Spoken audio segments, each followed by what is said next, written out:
Bienvenue. Aujourd'hui, on explore ensemble des documents concernant Mohamed Ziane, une figure politique marocaine assez connue, ancien ministre aussi. Et la pièce centrale, c'est sa déclaration finale lors d'une audience. Il y expose sa défense face à des accusations, disons, complexes. Notre mission, si on peut dire, décortiquer ces arguments clés tels qu'ils apparaissent dans ce texte qu'on a sous les yeux. C'est une affaire où se mêle un conflit politique interne à son parti et puis des accusations financières. Commençons peut-être par le début, le contexte initial. Oui, tout à fait. Le contexte rapporté, c'est d'abord un conflit pour la direction du parti, le Parti libéral marocain. Monsieur Ziane, il aurait gagné une première bataille judiciaire, on peut dire, qui confirmait son statut de secrétaire général. C'était face à son ancien protégé, Isaac Charia.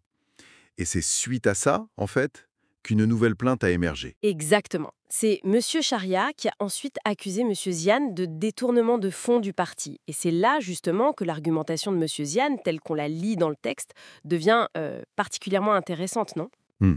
Oui. Alors, Monsieur Ziane affirme que cette plainte pour détournement de fonds, celle déposée par Monsieur Charia en avril 2021, elle aurait d'abord été classée sans suite. L'expression arabe utilisée, c'est hafadhaha. Classé sans suite. D'accord. Et pourquoi? Ben, la raison invoquée, ce serait que Monsieur Charia n'avait pas la qualité juridique pour agir, as-sif al-qanouniya en arabe, ni au moment où il a déposé la plainte, ni même quand il a été entendu. Ah oui, la qualité pour agir, c'est fondamental en droit, ça. Absolument. Sans ça, une plainte peut être jugée irrecevable. C'est un peu le prérequis. Et le fait qu'elle ait été classée, puis réactivée des mois plus tard, M. Ziane utilise l'expression «ukhrijet biqudrati qadar». Sorti comme par miracle. C'est ça. Mais c'est un élément central de sa défense. Ça suggère pour lui une possible irrégularité dans la procédure. Je vois. Et il ne s'arrête pas là, si je me souviens bien. Il parle d'une autre irrégularité présumée. Oui, concernant le procès lui-même. Il raconte avoir été expulsé de l'audience, Tourida min al-Jelsa, Expulsé? Mais pourquoi? apparemment après avoir voulu discuter de l'article 147 de la Constitution, celui qui concerne la compétence de la Cour des comptes. Et selon le procès-verbal qu'il cite, des étapes clés du procès, comme le réquisitoire du parquet ou le rejet des requêtes de sa défense, se seraient déroulées après son expulsion, donc sans lui. Ah oui, quand même. Si c'est avéré être jugé ne serait-ce qu'en partie en son absence, surtout après une expulsion pour avoir soulevé un point de droit constitutionnel, ça pose de sérieuses questions sur les droits de la défense, non? Tout à fait. C'est un argument potentiellement très fort dans un appel. Ça touche au cœur du procès équitable. Et il insiste aussi sur une décision de justice antérieure, c'est ça? Exactement. Il met en avant qu'une décision de justice, un Hukm Qadri, qui confirmait son rôle de dirigeant du parti, aurait été simplement ignorée. Il qualifie ça de violation de la loi. Khairun lil Qanun. Il va même jusqu'à parler de crime. Un crime? Carrément. Mais pourquoi est-ce si grave qu'une décision antérieure soit ignorée? Ça touche au procide de l'autorité de la chose jugée. Normalement, une décision de justice qui est devenue définitive, elle doit être respectée par tout le monde, y compris par les autres tribunaux. Si on commence à ignorer des décisions précédentes, ça crée une sorte d'insécurité juridique. Ça remet en cause la cohérence du système. D'accord. Donc sa ligne, c'est «je ne respecte même plus les décisions qui m'étaient favorables». C'est un peu ça l'idée, oui.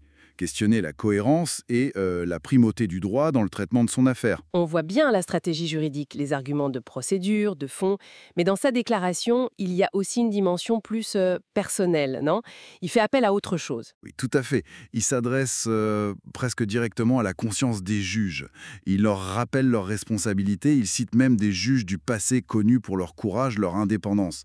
Et il parle aussi de son propre parcours, notamment son rôle comme ministre des droits de l'homme. Il dit avoir été désigné spécifiquement pour améliorer l'image du Maroc à l'époque et même pour attirer Amnesty International dans le pays. C'est intéressant ça. Il relie son histoire personnelle, son passé dans les droits humains, à sa situation actuelle en justice. Oui, c'est une manière, sans doute, de rappeler son engagement antérieur pour l'état de droit.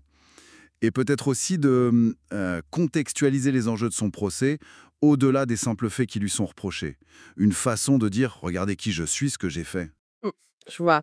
Donc si on résume un peu les arguments de Mohamed Ziane tels qu'ils ressortent de ce document, il y a d'abord les vices de procédure présumés, la plainte classée, puis réactivée, son expulsion de l'audience. Oui, Ensuite, le non-respect supposé d'une décision de justice antérieure qui le confirmait comme dirigeant du parti. Et enfin, cet appel à la conscience des juges en mettant en avant son propre passé au service des droits humains. Exactement.